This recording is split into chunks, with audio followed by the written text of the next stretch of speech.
I always love when I have to follow something like that. Mostly because I'm just, verklempt. Thank you. So I'm going to go to the end of the song. With all there is, why settle for just a piece of the sky? Don't you think it's time that we actually identified ourselves with all of the sky? Yes. Don't you think it's time we stopped being just a piece of success, or a piece of love, or a piece of health, or a piece of happiness? No? Just me? Yes. Me and Nadine. It's just the two of us. Don't you think it's time? Yes. That's what this month is all about. If you remember who you are, you cannot possibly stand and say, I'm a little piece of this. You just can't. If you really know who you are, and Barbara talked about it when she was talking about, when you really get it, you're all of it. This song, let me go back to the beginning of the lyric. Tell me, where is it written what it is I'm meant to be? Where is it written what it is I'm meant to be? How many of you have struggled or even just asked the question, what am I meant to do on this planet? What am I here for? Who am I? It's a question, it's an age-old question. It's been asked for thousands of years. In fact, over 2,000 years ago, Jesus was asked by the Jews, and I quote, "You are man, and yet you make yourself out to be God. How dare he?" I'm sure that's what they were thinking. How dare he? Because the early Jews were all gay. How dare he? They were very polyamorous. But think about it. I mean, these people said to Jesus, how dare you say that you are God? And what did Jesus answer? You know what? Jesus said this to them. Is it not written in your law? I said you are gods. Is it not written in your law? I said you are gods. You are all sons of the Most High. It was written in their Bible. And all Jesus did was read the Bible and get something different than they got. Jesus read the Bible and said, I am God. And then lived it in such profound truth that people were shocked and people were very threatened because someone dared to say, I am God. And Jesus didn't say, I am God and you are not. He said, the Father and I are one and greater things will you do. He got it. He really got it. So over 2,000 years ago, this question was asked. It blows me away that it's 2,013 years later and we are still playing small. We are still looking out of the window saying, I see a little piece of the sky. And we still haven't really stepped out of the house and said, I am God. Not fully, not yet, but we're on our way, aren't we? Isn't everybody in this room on their way? And even if it's uncomfortable for you, and I'm sure it is uncomfortable for some of you to say, I am God. It's not for me anymore. Oh my God, I say it everywhere. I go through Ralph's, I am God. How are you today? I'm God, how are you? I actually don't do that. But I might try later today and see what happens. It's time, though. It really is time that we actually infuse this truth with some action. We actually start, and here's the thing. It's not about just going out there and being God. It's about thinking as God. It's about being clear that when thoughts come through my mind that are alien to the God truth that is me, I don't spend time with them. Or as I said this morning on CPR, it just came out of my mouth. I was talking about living healthy. I said, it is time for us to stop snacking on lack. And then I almost stopped the whole CPR and took notes. I was like, I stopped. I went, oh my God, I just thought of that myself. We snack on lack. We could really have a whole enchilada. We snack on lack. No more snacking on lacking. There we go. Okay, so the next lyric, and I love it. What I love about this song is she sings one line, they write one line, and then that music. Give you time to think about what she just said. Right? Sings one line, so she sings that I can't dare. Music, music, music, music, music, music, music. So that you can sit there going, can't dare what? What are you not daring? What is it I'm not daring? So that makes me ask myself in the middle of that song, what am I not daring to do? Are there things you're not daring to do? Are there things you're not daring to be? Are you limited? Have you limited yourself with some identity that they tell you out here is yours? What don't you dare? Where are you not daring in your life to be? You know, I had a meeting this week with some press agents, and it was talk about serendipity.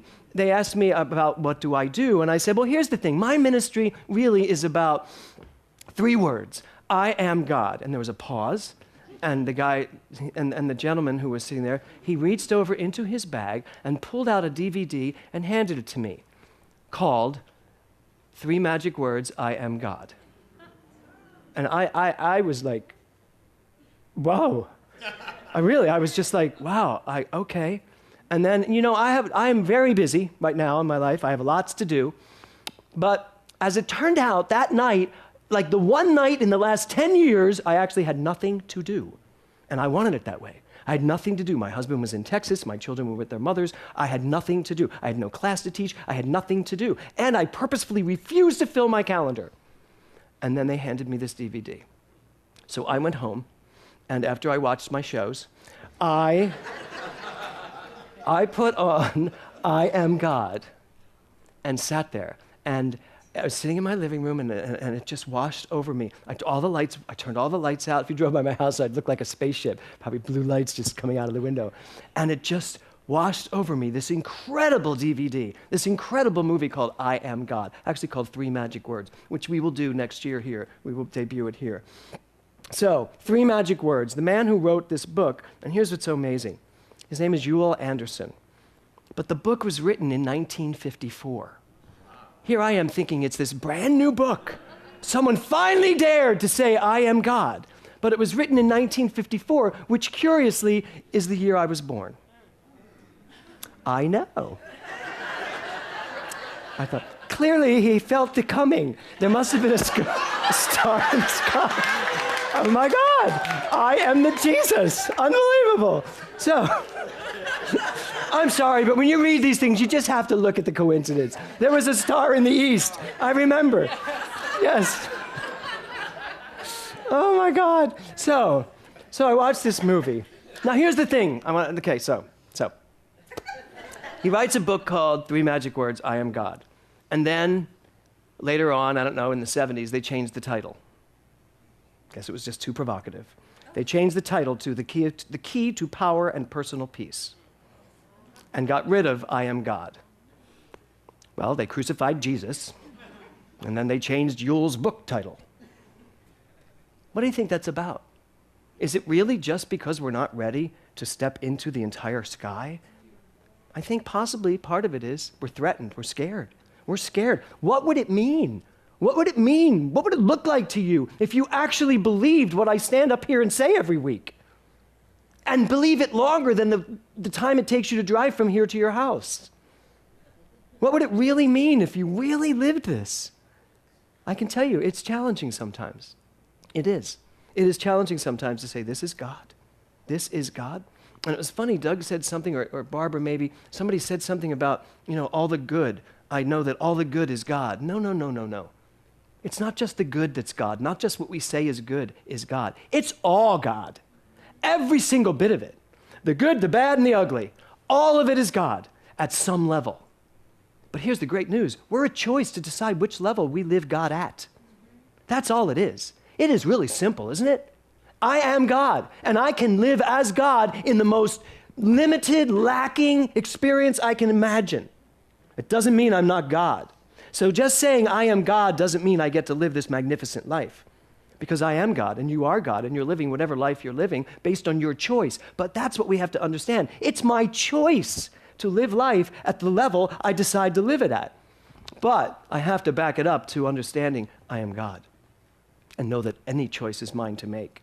So, it all began the day I found that from my window I could only see a piece of sky. So we're all starting to realize that we are a little bit stuck inside the house, looking out a window. And we're just wondering, what's it going to feel like if I get out of the house and I actually go and step into the sky? How will I feel? I stepped outside and looked around. I never dreamed it was so wide or even half as high. Because you know what happens? When we step out into it, we become it. And all of a sudden, it is so much bigger than us. We can't even, I don't know why I'm crying. We just step into it and we can't imagine that this feels so good. Can I feel this good all the time? And the answer has to be yes. We just get so scared that I'm not going to feel it later. We get so scared that, oh my God, I feel it. Oh, I'm going to lose it. No, you can't lose it. You can never lose it. You can ignore it. You can turn away from it. You can pretend it's not there, but you can't lose it. So, I have a question for you today, which is, how does your life make you feel? How does the life you're living right now make you feel? And if your answer isn't amazing beyond words, then there is some work to do. And the work is just in realizing what your life truly, truly is. Do you feel big? Do you feel big? Do you feel as big as the sky?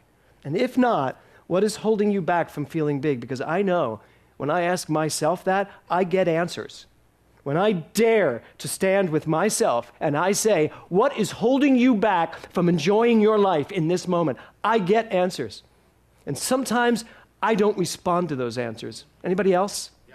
Sometimes I know what to do, and I don't do it because I have all the reasons why if I did it, something would be, off. So, ask yourself, what is it holding you back from living a life bigger than you could possibly imagine? Because what I can tell you, and Barbara said it as well, you are bigger than anything that you perceive is holding you back. That's the truth. So she goes on in the song and says, the time had come to try my wings. In CPR this morning, one of the blogs said this. This woman, her first blog, she's been on CPR 3 times. It's the first time she's spoken up on the blog, and she said this. She said, I've decided that I am willing to fall with the faith that I will certainly at some point fly. And she talked about falling, that's the scariest thing in the world, to just fall. I remember when I did Barnum, there was a moment in Barnum when I was on the top platform up there, out a bit, and I had to literally fall backwards off the platform into arms down here. And they were standing here. And here's how you know how you learn how to do that? Besides getting a lobotomy? There was a ladder, and I did it from this step first, and then this step, and by the time I got to the top of the ladder, I had done it so many times, and I'd felt faithfully, I'd been caught faithfully every time. By the time I got up there, it was just natural. Well, we're all in the process of allowing ourselves to just keep falling and trusting that we will fly. But I can tell you this, when a week would go by and I hadn't done it, and I suddenly in the middle of the show, I got to that point, I climbed up to that top, it felt even though I'd done it, it felt really, really, really far away. But you know what happens? The show must go on, right? Because if I don't fall, and Barnum ends. So I didn't. I just got up there and I'd have to fall, and I'd have goosebumps, and part of my stomach would be in my throat, and I'd be like, whatever. And by the way, I was singing the whole time. As my husband likes to say, singing lyrics that I just made up because I was so scared I couldn't remember the lyrics. But I'm sure I rhymed somehow. So, do you have the faith it takes to fall into your greatness? Do you have the faith it takes to fall into your greatness? And what I mean by that is, do you have the faith it takes to be uncomfortable enough to just do it and to do it now? Do you have the faith in who you are? Do you remember who you are enough of the time that whatever it is you have to do, it's not that difficult? Because let's face it, you are God. Ernest Holmes says this, there is something within you which is completely aware of its oneness with power. There is something within you that is completely aware of its oneness with power and its unity with life. And he says, loose all thoughts of discord and fear and permit the true pattern to come to the surface. Your true pattern is I am God. Anything other than that, you're selling yourself short. That's your true pattern. And in the song, she goes on to say, and even though it seemed at any moment I could fall, I felt the most amazing things. The things you can't imagine if you've never flown at all. We are missing out on the most amazing things that this life has to offer if we are not willing to fall into the truth of who we are. And even if you're sitting here this morning thinking, I have the most amazing life, imagine how much more amazing it would be if we allowed it to live us. If we just stepped over and allowed it to live us. Is it not written in the law that we are God's? It is. And you know where else it's written? In your divine natural authority, your DNA. It is about authority. You taking the authority over your life, over your mind, over your thoughts. And then the Bergmans go on to write, though it's safer to stay on the ground, sometimes where danger lies, there is the sweetest of pleasures are found. No matter where I go, there'll be memories that tug at my sleeve, but there will also be more to question and more to believe. The more I learn, the more I realize, the less I know. What's wrong with wanting more? If you can fly, then perhaps you can soar. So even though I'm saying, let's fall and someday we'll learn how to fly, well, you know what? There's going to come a time when we're all flying. Now we got to learn how to soar. And then after we learn how to soar, there's going to be even more. I turn into Dr. Seuss. Right? And so it's just continual growth, but it starts with you being willing to recognize that you're still looking at a piece of the sky, and you're not recognizing that you are the entire sky. And then at the end of the song, with all there is, why settle for just a piece of sky? At the end of the song, in the song there's the whole Papa, can you hear me? Now, most of us grew up in religions that believe that Papa is God the Father and that there's someone listening and I get to pray to that person, to that deity. And I went back this morning and watched Barbra Streisand sing it, and it was from Yentl. I watched the whole scene from Yentl. And as she walked through they were on a tugboat or boat, and as she walked through all the people and all the Jewish people dressed in their Hasidic robe, and as she's walking through and singing this Papa, can you hear me? There was something about the cinematography and something about the way she directed it herself that really spoke to me in a moment, that she was really understanding that Papa, at the end when she says, Papa, I can hear you, there was a little bit of chatter all over the boat. And it was, I can hear you because you are speaking at all times through everyone. Papa, I can hear you. Papa, I can see you. And just as she sings these, Papa, I can see you, we take these shots of all of these people. I can see you, I can hear you, I can feel you. This idea of oneness is an idea whose time has truly come for us to truly know that we are connected, each one of us. And at the end, I love this. Papa, watch me fly.